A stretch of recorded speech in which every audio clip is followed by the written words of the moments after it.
À l'occasion de l'ouverture officielle du bureau des Congo Mikili à Montréal, le 20 octobre, dans la vie, quoi, la carte à Montréal, la carte à Canada, Congo Mikili vous offre comme cadeau sortie officielle, il y a CD à concert, il y a Nathalie Makoma dénommé No Woman No Live.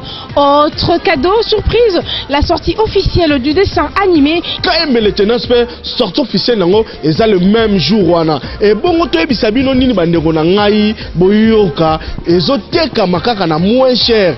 T-shirt Congo Mikili juste à $10 mais avec un rabais $5. Des pubs à moitié prix, le DVD reportage au Salama et Belé la carte Congo Mikili, sans oublier de l'émission Vérité Choc seront disponibles. Notre adresse et notre numéro de téléphone sont affichés au bas de votre écran. Congo Mikili, simplement meilleur.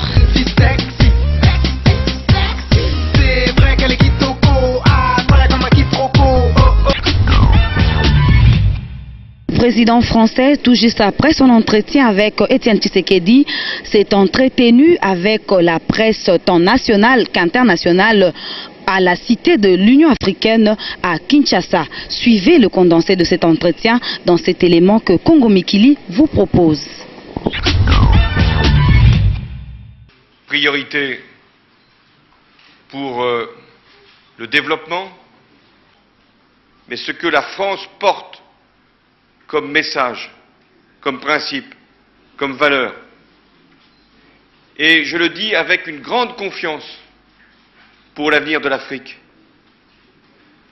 Aussi bien sur le plan économique, avec les taux de croissance que beaucoup de pays africains sont capables aujourd'hui d'atteindre, à travers des investissements que nous encourageons dans des domaines tout à fait différents du passé, qui ne se réduisent pas aux matières premières. Mais confiance également dans la culture que l'Afrique porte aussi dans l'intérêt du monde et qui va se traduire par le fait qu'aujourd'hui, c'est l'Afrique qui parle notre langue. Et en nombre de locuteurs, c'est elle qui en a le plus dans l'espace de la francophonie.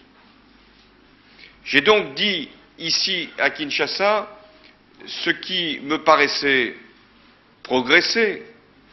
Nous avons fait un certain nombre de demandes aux autorités pour que la commission électorale puisse être composée de manière équilibrée et qu'elle puisse aboutir à un mode de scrutin qui soit accepté par tous. La commission également des droits de l'homme qui doit être réunie, un procès qui doit se tenir. Et si Mme Benguigui, et je la salue, a pu pendant plusieurs jours faire avancer cette cause, c'est parce que nous y avons mis tout notre poids. Mais que nous n'allons pas nous arrêter là. Et qu'au lendemain de ce sommet, nous continuerons à faire preuve de vigilance et d'exigence. Et puis, je suis venu aussi ici pour évoquer deux graves questions. La première, c'est celle des violences qui se produisent à l'est de la RDC, des atteintes graves à son intégrité territoriale, des femmes qui sont aujourd'hui violées quand elles ne sont pas tuées. Je rappellerai cette phrase qui m'a été livrée par une femme militante de cette cause, qui m'a dit « le corps des femmes, c'est le champ de bataille aujourd'hui ». Donc nous devons soutenir le peuple congolais dans cette lutte qu'il mène pour préserver ses frontières et pour protéger la population civile. Mais ça ne suffira pas, d'où la position que j'ai prise au nom de la France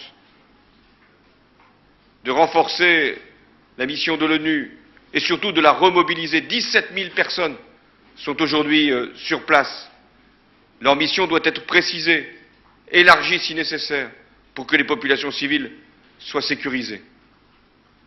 Et puis la seconde situation que je voulais évoquer, je l'avais fait à Dakar, je le fais encore ici, c'est le Mali, la lutte contre un terrorisme qui s'est installé, qui s'est structuré, qui vit du trafic de drogue, trafic d'armes, trafic d'êtres humains. La résolution du Conseil de sécurité nous permet, dans le cadre du chapitre 7 de la Charte des Nations Unies, d'envisager maintenant une intervention dans laquelle la France ne prendra pas parti, parce que ce n'est pas son rôle, parce que c'est aux Africains eux-mêmes de décider d'organiser une force pour venir en soutien du Mali. Ce que fera la France, c'est de faciliter la préparation autant qu'il sera possible, de donner un appui logistique, matériel, mais les Africains sont désormais responsables de leur propre sécurité. Une vidéo qui est venue, mais pour un autre otage qui est détenu en Somalie. Nous avons toujours dit que nous faisions tout pour venir à convaincre les ravisseurs qu'ils doivent les libérer au plus tôt. Est-ce que, pour la lutte contre le terrorisme, devrait être tue parce qu'il y a ces menaces? Notre ligne, qui est celle de la lutte contre le terrorisme, que nous pourrons convaincre les ravisseurs qu'il est temps maintenant de libérer nos otages. Observez que vous avez tenu une certaine distance vis-à-vis de la personne du chef de l'État, Joseph Kabila. Question. Je vous laisse cette comparaison, mais je me suis adressé au président Kabila comme il convenait de le faire. Je suis allé d'abord le rencontrer. Il est le président du pays hôte du sommet de la francophonie. Ce fut donc ma première visite. Et nous avons parlé à la fois du sommet qu'il a préparé avec ses équipes et de la situation à l'est du Congo et enfin de la démocratie, des règles de droit et même d'un procès qui aurait dû avoir lieu. Nous avons parlé ensemble, l'un et l'autre, le langage de la vérité. Et c'est ainsi que je conçois ma position comme président de la République française. Ensuite, devant les participants du sommet de la francophonie, j'ai évoqué les deux principes qui me paraissent correspondre à la situation, par exemple, de la RDC. Principe de l'intégrité territoriale. Je suis pour que la RDC puisse être protégée par les Nations Unies par rapport à un certain nombre d'agressions qu'elle subit. Et puis l'autre principe, c'est celui de la démocratie, qui d'ailleurs fait partie de la charte de la francophonie, et que tous les intervenants n'ont cessé d'évoquer dans leurs propos, y compris le président Kabila. Allez, encore deux questions. On donne peut-être priorité à nos amis congolais, parce qu'ils ne me reverront peut-être pas avant un certain temps. Monsieur le Président, c'est Michel Kifindangoy de Radio. Celle que les Nations Unies doivent mettre en œuvre, c'est-à-dire le renforcement de la mission et surtout une meilleure précision de son contenu. Ce que doivent faire les hommes qui sont aujourd'hui déployés au nom de l'ONU à l'est du Congo, c'est de protéger les populations civiles, c'est d'empêcher les ingérences extérieures et d'éviter qu'il puisse y avoir une situation de guerre. Ça vaut d'ailleurs pour la RDC comme pour le Rwanda. Donc nous avons besoin que les Nations Unies précisent de nouveau leur position et la mission qui a été confiée à ces troupes basées dans l'est du Congo. Je souhaite également qu'il puisse y avoir un envoyé spécial des Nations Unies le plus rapidement possible.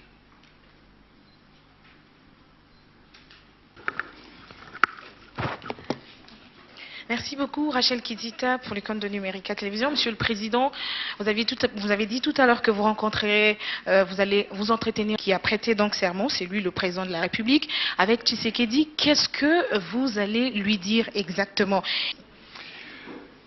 Alors d'abord, j'ai rencontré aujourd'hui les opposants qui m'ont demandé rendez-vous.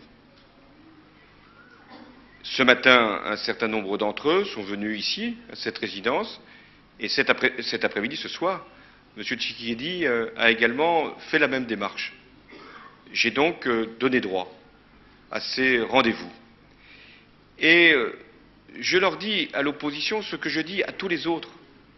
La démocratie, les droits de l'homme, le respect des scrutins. Et que la question qui leur est posée, c'est aussi celle de démontrer qu'ils peuvent être des acteurs utiles. Je leur ai dit, si vous voulez participer pleinement, rassemblez-vous. Je n'ai pas de conseils à vous donner. Il y aurait 400 partis en RDC. 400 partis, à mon avis, c'est trop. C'est pas bon signe. Quand il n'y a qu'un seul parti, c'est pas mieux. Mais entre 1 et 400, à mon avis, et je ne veux me mêler de rien, mais il doit y avoir une marge. Donc, je reçois et j'écoute. Et c'est ce que je vais encore faire tout à l'heure. Chacun a sa responsabilité dans un pays pour faire vivre une espérance démocratique. Ceux qui sont au pouvoir et ceux qui aspirent à l'être. Et ceux qui aspirent à l'être doivent démontrer aussi qu'ils sont capables de faire vivre une démocratie et des règles de droit. Sur la question de l'agression, de l'ingérence, c'est aux Nations Unies de faire les condamnations, mais avant les condamnations, il y a d'abord à faire cesser les violences et les actes de guerre. Parce que ce qui compte, c'est la protection des populations civiles. Je rappelle que les Nations Unies ont le devoir de protéger les populations civiles, et notamment les femmes, qui sont aujourd'hui les victimes de cette situation. Question annexe par rapport aux enjeux ici de la RDC. Je crains de ne pas pouvoir vous répondre si c'est annexe. C'est un hôpital pour enfants également. Est-ce que vous estimez qu'aujourd'hui, la Première Dame est un atout pour votre diplomatie à l'étranger? Que lorsqu'elle m'accompagne dans un déplacement, elle puisse, elle aussi, écouter, comprendre et être utile quand c'est possible. Ensuite, dernière question.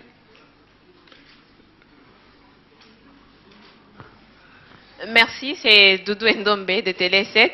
Nous sommes là aussi dans une cohérence. Quand il y a ingérence, nous le disons.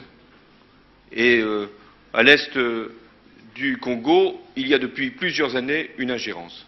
Et elle a des conséquences. Allez.